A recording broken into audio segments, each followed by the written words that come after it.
So we Shoot. Are we ready?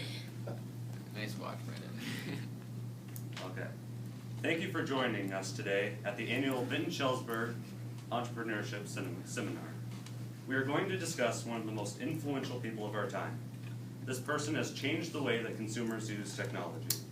He started his company in his garage in 1976 and has turned his simple company into the most profitable company in the history of the world. Steve Jobs was born on February 24, 1955, to Joanne Simpson and Adolphida Jandalai. He was adopted by Paul and Clara Jobs. During his childhood, Steve Jobs became obsessed with electronics. He made friends with every engineer in the neighborhood.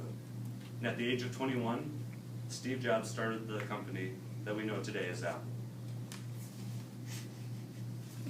Steve Jobs was not always successful. Some of Steve Jobs' biggest mistakes include Apple Lisa, Macintosh TV, the Apple III, and the Power Mac G4Q. But he did not allow these product failures to stop him. Something that Steve Jobs always talked about was thinking differently. And this is what I believe he stood for. When Steve Jobs and Apple released the iPhone in 2007, the majority of people assumed that it would flop because it was not how traditional cell phones were made. It was the first phone that featured a full operating touchscreen and no keyboard. But rivals were shocked how well the iPhone sold.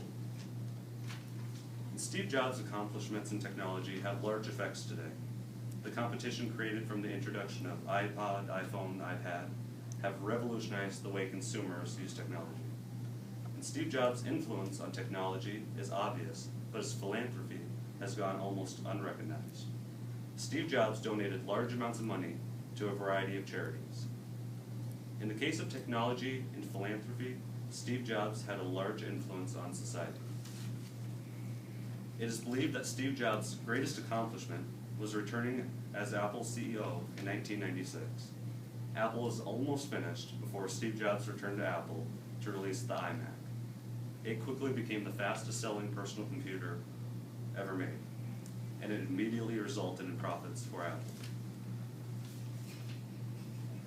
The greatest quality about Steve Jobs that I admire is his work ethic. When Apple was struggling, he continued to believe in what he created, and he never gave up. Now, the moment you've all been waiting for, it is my honor to introduce Mr. Steve Jobs.